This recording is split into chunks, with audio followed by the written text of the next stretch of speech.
रात को जिस कैंप में रुका था वहाँ से अभी निकल रहा हूँ और देखते हैं आज कहाँ तक पहुँच पाते हैं, क्योंकि यहाँ का मौसम है ना ज़्यादा ख़राब होता है। और जिस भैया ने रुकवाया था उस भैया से मैं आपको मिलवाता हूँ। रात को वो थोड़ा काम में बिजी थे, अभी वो फ्री हुए हैं तो उनसे मैं आपको मिलवाता हूँ। Hi, hello. this is Padma Tule. Okay I run this camp by the name Camp Gamor Holidays. Okay It's around 90 kilometers from Manali via Tatanan okay okay. towards Leh. भैया के नंबर मैं डिस्क्रिप्शन में डाल दूंगा, वहाँ से आप भैया से कांटेक्ट कर सकते हो। और ये सब रेंट पे मिलता है, आप रहने के लिए आराम से यहाँ आ सकते हो। और भैया ने खाने के पैसे भी नहीं लिए, ना कैंप के पैसे लिए। अब यहाँ से निकल रहे हैं, अपना सफ़र वापस स्टार्ट कर रहे हैं। अब देखते हैं आज कहाँ तक पहुँच पाते हैं, क्योंकि मौसम आपको पता ही है ख़राब हो जाता है, इसीलिए कोई लोकेशन का फिक्स पता नहीं है कहाँ तक पहुँचेंगे। वैसे भैया ने एक मैप बना के दिया मेरे को, उस मैप के अकॉर्डिंग चलूँगा मैं। अब यहाँ से लगभग 15 से 20 किलोमीटर अपन पार कर लेंगे ना, उसके बाद नेटवर्क आना बंद हो जाएगा और सिम वगैरह भी बंद हो जाएगी, तो उस हिसाब से चलना पड़ेगा। बाकी सुबह सुबह के कुछ ऐसे नज़ारे हैं। कल अगर मैं कैंप में नहीं रुका होता ना तो भैया आज मैं सफ़र कर ही नहीं पाता, बीमार पड़ जाता पक्का। क्योंकि कल रात को इतनी ज़्यादा ठंड थी ना, टेम्परेचर माइनस में आ रहा था और है ना 3-3 रजाई ओढ़ के सो रहा था मैं। ठीक है, 3-3 बिस्तर दिए थे भैया ने, वो भी ना कम पड़ रहे थे, उनमें से भी ठंड लग रही थी। और पूरा सर है ना ऐसे घूम रहा था, सर दर्द कर रहा था। और सर दर्द करने का तो कारण है ना सबसे बड़ा कल का क्या है कि मैंने जब ये हेलमेट पहना ना तो इसके अंदर मैंने कुछ नहीं पहना, लेकिन आज मैंने ये कैप पहनी है और कैप के ऊपर हेलमेट पहना है, जिससे क्या ठंडी जो हवा है ना वो मेरे सर पे नहीं लगेगी। और जब ठंडी हवा सर पे नहीं लगेगी ना तो सर वर नहीं दुखेगा। नहीं तो ठंडी ठंडी हवा सर पर लगती ना तो पूरा सर ऐसे जखड़ने लग जाता है, दुखने लग जाता है। बाकी अब है ना कोट की वजह से थोड़ी गर्मी लग रही है, सोच रहा हूँ कोट उतार दूँ। और वैसे कपड़े वगैरह धोने थे मेरे को, लेकिन करे क्या, यहाँ का मौसम इतना बेकार है ना, कपड़े सूखेंगे ही नहीं। अब साइकिल में एक और दिक्कत आ रही है, इसके अंदर जो गोली आती है ना वो मेरे को लग रहा पूरी घस गई है, इसलिए अब इतना हार्ड पैडल मान रहा है ना। अब मैं सबसे कम गियर पे चला रहा हूँ साइकिल को, लेकिन फिर भी इतना हार्ड हो रहा है ना कि भाई मैं चला ही नहीं पा रहा। और नॉर्मल सी चढ़ाई देखो, जैसे ये नॉर्मल सी चढ़ाई है ना, इसमें भी ये साइकिल नहीं चढ़ पा रही। इसका मतलब ये ना मेरे को खोल के सही करवाना पड़ेगा पूरा ना, वापस से इसको पैक करवा के और ग्रीसिंग वगैरह करवानी पड़ेगी इसमें।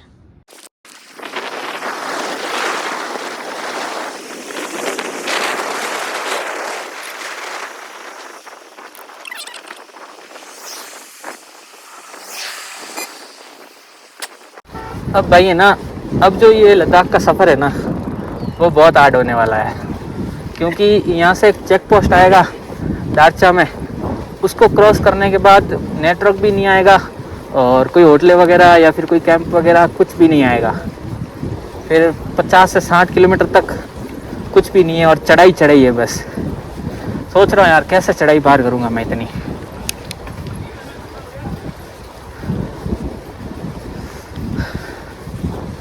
और आगे ठंड भी बढ़ जाएगी, और इतनी ठंड बढ़ जाएगी ना कि भाई वो ठंड अपन सहन ही नहीं कर सकते। सलाम सत श्री अकाल, जय हिंद दोस्तों। आज मेरे लद्दाख जर्नी का डे 23 है और रात को मैं रुक गया था जिस्पा में एक भैया के पास। उनके पास कैंप था तो मेरे को कैंप में रहने दिया और मुझसे कोई रेंट भी नहीं लिया। और अभी मैं जा रहा हूँ दारचा की ओर, और आज दारचा जो चेक पोस्ट है वो मैं क्रॉस कर लूँगा और उसके बाद देखते कहाँ तक सफ़र हो पाता है। और दारचा क्रॉस करने के बाद हमें नेटवर्क भी कम मिलेगा, दिक्कतें आनी स्टार्ट हो जाएंगी, क्योंकि वहाँ पर होटलें वगैरह भी नहीं है और खाने पीने की भी थोड़ी कम सुविधा है। और सबसे मेन और सबसे बड़ी बात, कंटिन्यू 50 से 60 किलोमीटर चढ़ाई आने वाली है, जो कि बारालाचा की है। भी कोशिश करूँगा बारालाचा क्रॉस करने की। और एक दिक्कत और, वहाँ पर है ना टेम्परेचर हमेशा माइनस में रहता है। चेक पोस्ट तो आने वाला है। और बारालाचा की हाइट कितनी है मैं आपको बताता हूँ, 4890 मीटर। स्नोफॉल वहाँ पर है ना थोड़ी बहुत हमेशा होती रहती है। और जब यहाँ नीचे जैसे कुल्लू मनाली में बरसात होती है ना तो वहाँ पर दबा के स्नोफॉल होती है। और इतनी ठंड कैसे सहन करूँगा। अगर आज बारालाचा क्रॉस हो जाता है तो फिर बहुत ही अच्छी बात है, क्योंकि उससे आगे फिर रुकने की जगह मिल जाएगी।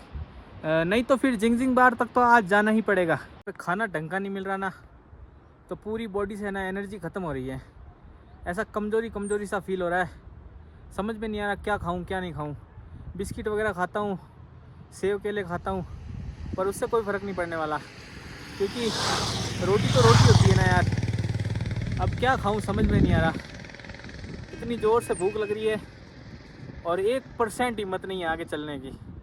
और अभी तो सुबह के 9 ही बजे हैं, 9 ही बजे आज हिम्मत टूट रही है। और आगे की चढ़ाई कैसे चढ़ूँगा कुछ समझ में ही नहीं आ रहा। देख रहा हूँ कहीं आगे दुकान आएगी कोई केले वगैरह की, तो वहाँ से लूँगा केले वगैरह। अब ये भी थोड़ा हार्ड चल रहा है, चढ़ाई में तो बिल्कुल चढ़ ही नहीं पा रहा मैं, क्योंकि एक तो ये ख़राब हो रहा है और दूसरा शरीर में बिल्कुल भी एनर्जी नहीं है। तो इस हिसाब से है ना थोड़ा टफ हो रहा है चढ़ाई चढ़ना। लद्दाख का सफ़र थोड़ा मुश्किल है, लेकिन कोई नहीं, पार करेंगे, हिम्मत नहीं हारेंगे हम लोग। बाकी अब काफ़ी उतराई है, देख लो 2 से 3 किलोमीटर कंटिन्यू उतराई है। और ये यहाँ के नज़ारे कैसे लग रहे हैं नज़ारे। दारचा पहुँचने के लिए ना वो चढ़ाई चढ़नी पड़ेगी सामने वाली, देख लो वो जो गाड़ी चल रही ना वहाँ पर। ठंड लगने लग गई तो वापस से जैकेट पहनना पड़ा, ठंडी ठंडी हवा चल रही है। मैंने कहा जैकेट पहन लेता हूँ, नहीं तो फिर बीमार पड़ जाऊँगा। तो और वैसे भी है ना थोड़ी तबीयत ठीक नहीं है मेरी, तो जुकाम सा और है ना सर दर्द हो रहा है मेरा। देखते हैं आज कितना किलोमीटर तय हो पाता है।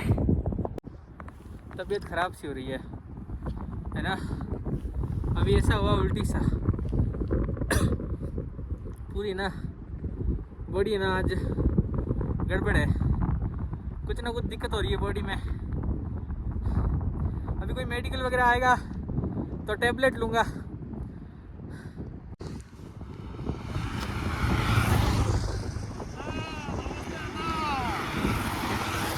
देखा सब लोग सल्यूट मार के जा रहे हैं।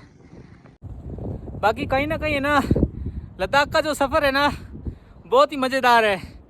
चढ़ाइयाँ आती है, लेकिन जब मुसीबतों से लड़ेंगे तभी तो आगे बढ़ेंगे। मज़ा आ रहा है, क्रॉस कर लूँगा सब चढ़ाइयाँ। ये सीन है देख लो, पत्थर बड़े पड़े हैं यहाँ, नज़ारा देख लो सामने के। और वो ब्रिज क्रॉस करना पड़ेगा, उसके बाद चेक पोस्ट आ जाएगा, चेक पोस्ट क्रॉस करके ये सारी चढ़ाई क्रॉस करनी पड़ेगी मेरे को। अभी मुझे एक चीज़ दिखी है, मैं आपको भी दिखाता हूँ। और ये चीज़ मैंने लाइफ में पहली बार देखी है, और वो भी यहाँ पर। यहाँ कैसे पड़ी है मेरे को नहीं पता, देखो दिखाता हूँ। ये देख लो, ये बर्फ़ है पूरा। ओ भाई, ये यहाँ कैसे पड़ा है समझ में नहीं आ रहा। यहाँ तो दूर दूर तक कोई बर्फ़ नहीं है, लेकिन ये बर्फ़ पड़ा है यहाँ पर। अभी 10 मिनट यहाँ रुका था और कुछ सामान लिया खाने पीने का, ये कोल्ड ड्रिंक वगैरह, बिस्किट वगैरह, और ये और टॉफ़ीज़ वगैरह ली थोड़ी बहुत। बाकी ना यहाँ सामान बहुत महंगा है, मतलब हर सामान के पीछे 10 रुपये एक्स्ट्रा ले रहे हैं। ये जो बिस्किट है ना पार्ले जी का, ये मिलता है 10 रुपये में, यहाँ पर ले रहे हैं 15 रुपये। और ये जो कोल्ड ड्रिंक है ना, ये मिल रही है 40 रुपये की, पर 10 रुपये एक्स्ट्रा ले रहे हैं, 50 रुपये ले रहे हैं ये। बाकी आप सामान वामान है ना पीछे से लेकर आना, यहाँ आकर मत लेना। लो भाई, मौसम फिर से ख़राब होने लग गया है, थोड़ी थोड़ी सी बरसात आ रही है, अब क्या करें।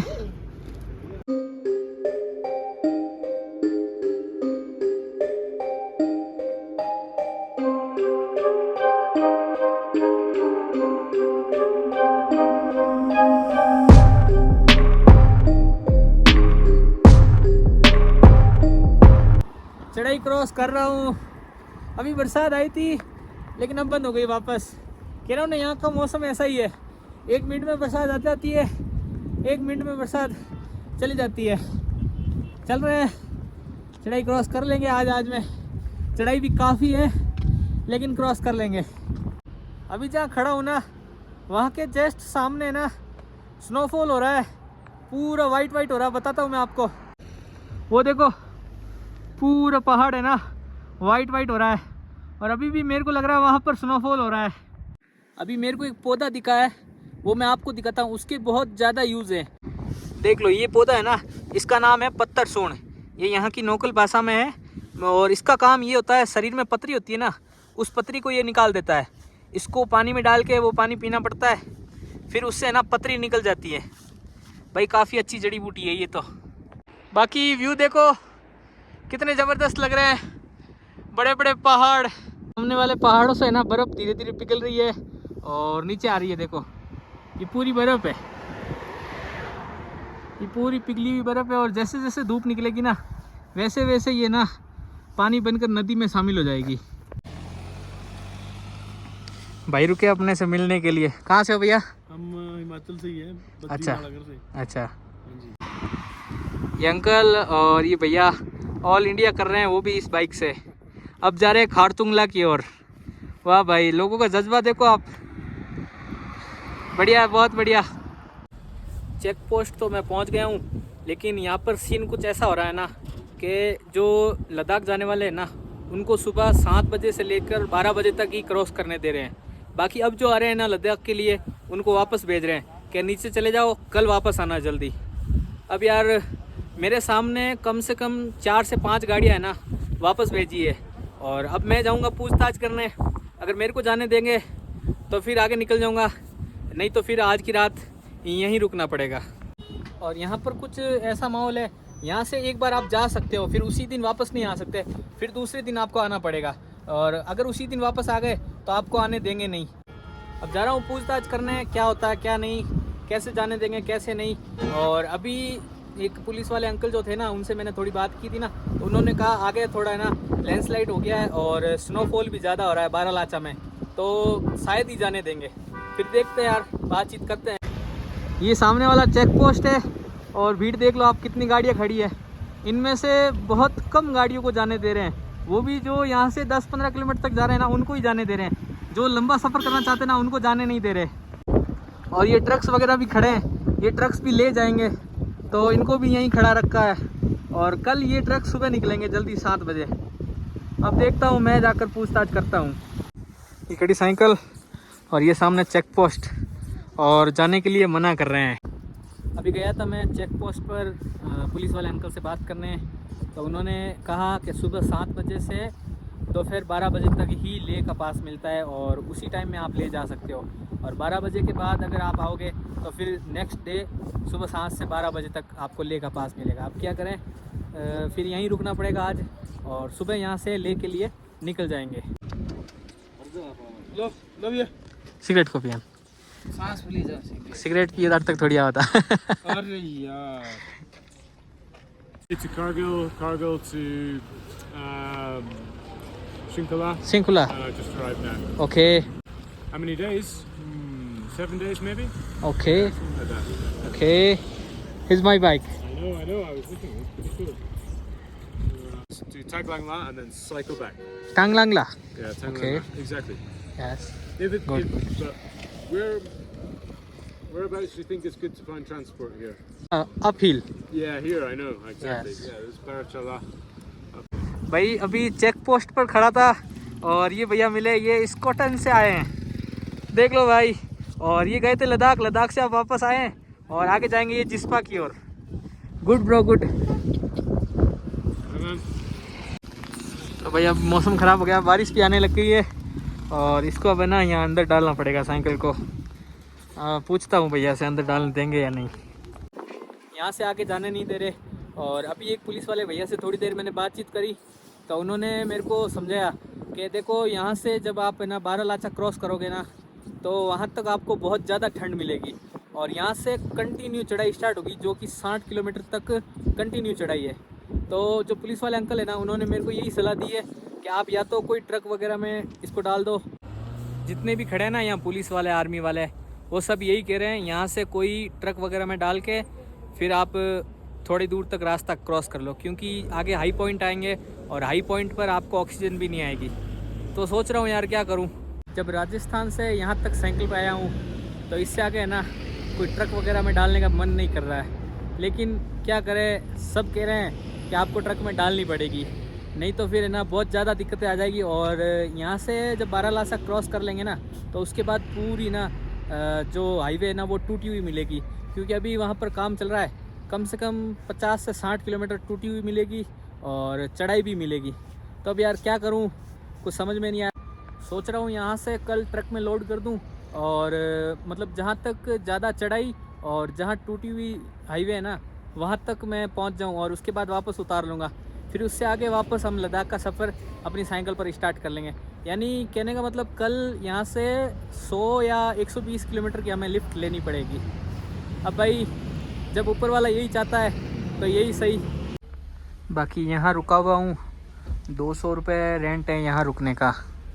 बिस्तर वगैरह मिल जाएंगे, यहीं सो जाऊँगा और सुबह यहाँ से जल्दी निकल जाऊँगा।